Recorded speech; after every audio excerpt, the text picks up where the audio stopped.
Class is now in session. I am Professor Hockey, and today we'll be discussing the game between the Sharks and the Rangers, in which the Rangers won 4-3 in a shootout.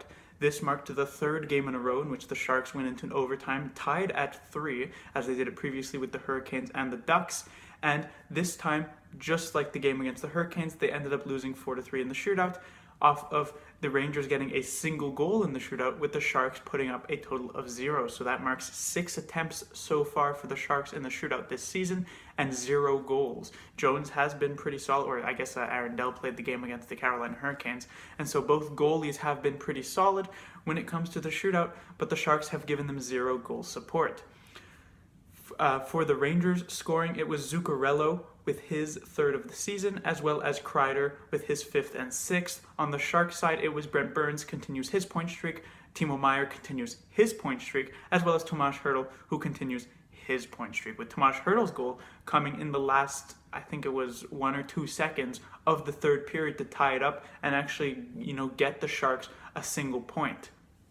Now, there isn't much positive to be able to take out from how the Sharks performed in this game. They came out in the first period extremely flat. It was sort of like watching the Sharks and Ducks game all over again, except for the Rangers were the Sharks and the Sharks were the Ducks. In this scenario, the Sharks were heavily outshot, heavily outchanced, and they were lucky that they actually had a tie game by the end of the first period. In the second period, while the Sharks did play better defensively, and on the shot clock it did seem like the Sharks pretty heavily outshot the Rangers, it definitely didn't feel that way. It seemed rather even. There wasn't much going on in the second period, and that's really mostly why it remained tied by the end of it. In the third period, however, many dramatic moments, you could say. The Rangers scored early, then Timo Meier came back a few minutes later to be able to tie it on a fantastic shot. The Rangers then scored again later on as more time passed, and in the last 2 seconds, as I said, Tomas Hertl gets the tying goal. So what I'd like to talk about at the first thing is Martin Jones. A lot of people doubted him after he let in that first goal of the game, or not the first goal of the game, but the first goal of the game for the Rangers, which was the Zuccarello goal. It was a soft goal, certainly, one Jones probably would like to have back, but after that, Jones was absolutely lights out in the first period. A first period, as I said, dominated by the Rangers. They could have easily escaped that period 3-1 lead, 4-1 lead, if not for the heroics of Martin Jones. And he played the rest of the game very, very well. He was great in the overtime, in which the Sharks gave up like 3 2-on-1s or 4 2-on-1s within the first minute and a half prior to the penalty that Kevin Labanc took. And so he was spectacular. He had really no chance on either Chris Kreider goal, the one-timer on the second one, or the third one, which he was left basically all alone on the side of the net. And so Jones, while it wasn't going to look like a good game, besides that soft one, he was very, very good for the Sharks and definitely gave them a chance to win. Next is Joe Thornton. He's not here because he was spectacular in this game or anything like that. He's only here just because this is his first game back from a pretty long rest out because of injury. His last game was the second game of the season against the Kings. This being the 12th game of the season means he missed, I think that's 9 games. He looked okay, I guess you could say, definitely trying to get back up to speed. In those first 2 games, he had to get up to speed, and he looked pretty good in the Kings game. Unfortunately, he gets injured, and now he has to sort of get back into it once more. He had a pretty solid first period. His second wasn't great, but his third period, he had a few nice chances. And so what was interesting to see mostly about Joe Thornton is that Thornton is a player who is always on the ice for these last-minute type of chances. But DeBoer, in his main crew that he wanted out for the 6 men to try and get the tying goal, were Burns and Karlsson, obviously, but up front it was Couture, Hertl, Pavelski, and Meier. So no Joe Thornton. He was on the second unit that came on for a few seconds to give the first unit a rest, but definitely sort of a passing of the torch kind of moment that we saw in this game. And, I commend DeBoer for making a choice like that. Next is Hertl, and I had said earlier on that I was going to have Burns and Karlsson basically as a staple on this list, but it seems like the staple on this list is going to end up being Hertl because he just continues to impress. Another fantastic game for Tomas Hertl. Even prior to that goal in the last 2 seconds of the game, he was, in my opinion, the best Sharks forward in a game that there weren't that many great Sharks forwards, but many times when Hertl was on the ice, he definitely was able to make things happen. And he was rewarded by the end of the game with that fantastic goal that ended up tying it up and getting the Sharks the single point. So Hertl continues to be fantastic for the Sharks. and hopefully he'll be able to continue that, as I've been saying, basically at the end of every game. Other notes of this game, Karlsson had a pretty solid game, certainly. I thought he was very good offensively, not as good as he was in Anaheim offensively, but pretty good. His main issue really was, I don't blame him for the Kreider second goal, because I feel like he went after Zuccarello, and that was probably his man to cover, so not the worst play. I do blame him, however, for the first Kreider goal, as he was basically just completely watching the puck. He was standing in front of Martin Jones, and he was just looking at the puck as it whizzed by him. He didn't even try and move his stick to intercept the pass. It just goes by him. You see him look behind him to see Chris Kreider right there with the one-timer opportunity. So a big miscoverage by Erik Karlsson. Burns also pretty good offensively, obviously gets the goal, gets an assist as well in this game. He also misplayed. His misplay probably came on the second Kreider goal, which was not covering Chris Kreider. And, I said in my previous video that you probably don't want to have Karlsson and Burns as a pairing on when you have, a tie game or you're protecting a lead.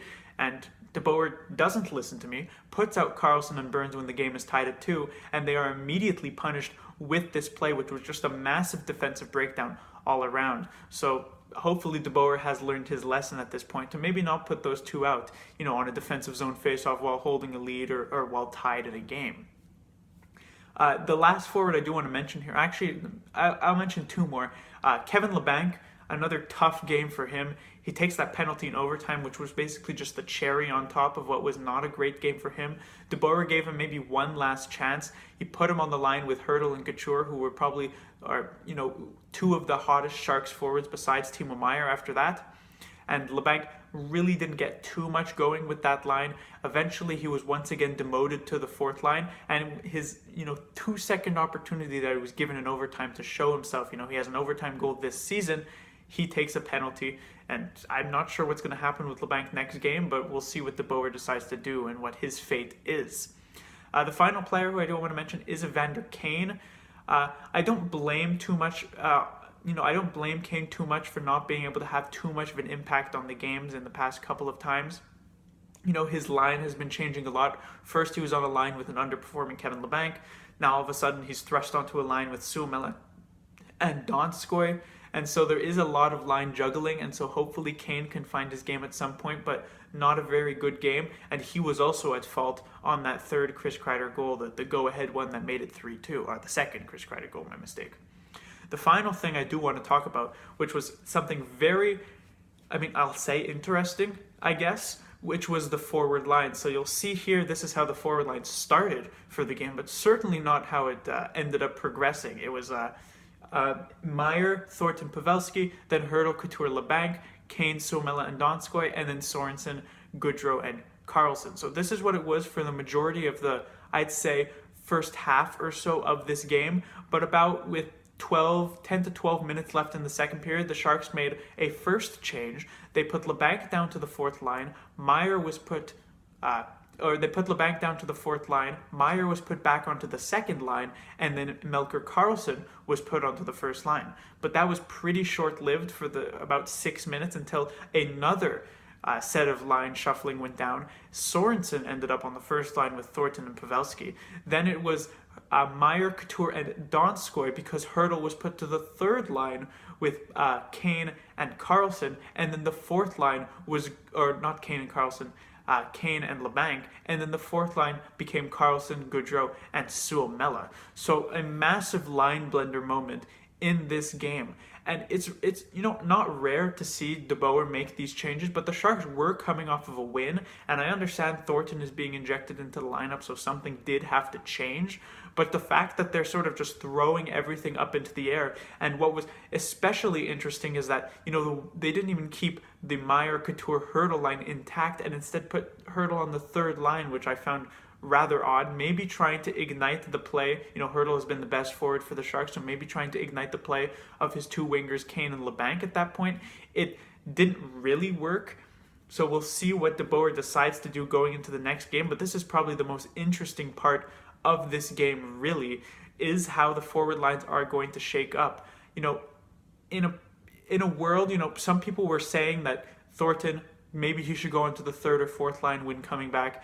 if you ask me, I think the top 6 forwards for the Sharks, and I was sort of confirmed of this in this game, should be Meier, Hertl, Couture, and then Pavelski, Kane, and Thornton. I don't think Labanc is a better option than Thornton. You can say that Thornton could, in theory, play a third, fourth line better than Labanc, so it might just be better to have Labanc in the top 6. But if you were going to just go purely on paper, who is the better option to have in that top 6, I have to go with Joe Thornton. And at that point, I'm not sure where Labanc would fit in. And so personally, the lines I want to see for this next game would probably be Hertl, Couture, Meier, and then possibly just try Pavelski, Thornton, and Kane together again. Then maybe have something the third line be Suomela, Donskoi, and maybe you could try Labanc there with Suomela and Donskoi. That could be, maybe not the best defensive line, but could be an interesting and exciting third line. And then have a fourth line of course, Gaudreau, Karlsson, and Sorensen, or maybe even bring Chartier back in, because I was surprised Chartier was the one who sat out instead of someone like Gaudreau or Karlsson, especially with Chartier being the preferred center over someone like Gaudreau. But the fourth line doesn't particularly matter, so Sorensen, Gaudreau, and Karlsson could be something that does stay. That's basically my preferred first line, or my preferred forward lines, but we'll see what DeBoer does, because he certainly has a lot of options, as he showed us in this game so far. And some things did work, credit to him. I thought Sorensen looked pretty good with Thornton. Pavelski definitely needs to settle down a bit. There were some definitely missed opportunities where it did roll off his stick, but they did seem to have some pretty solid chemistry, definitely better than what Thornton, Pavelski, and Meier were working with earlier on. I think Meier's spot is definitely on the second line with Couture and Hertl, so that should be something that stays, especially with them being the one of the best lines in the NHL over the past couple weeks. But as I said, DeBoer definitely has a lot of options. For this game, however, the Sharks will end up losing the season series to the Rangers, both games in overtime, so they do still get 2 of a possible 4 points. But these could be, lost points that by the end of the season the Sharks are looking back on of what could have been, because the Rangers, not really expected to be a playoff team, are expected to be mostly sort of a bottom of the barrel kind of team. And you could definitely make the argument that some points were squandered here. But that was the first game of the Sharks homestand, trying to get the legs back under them, and hopefully they'll have a better performance against the Columbus Blue Jackets on Thursday. Class dismissed.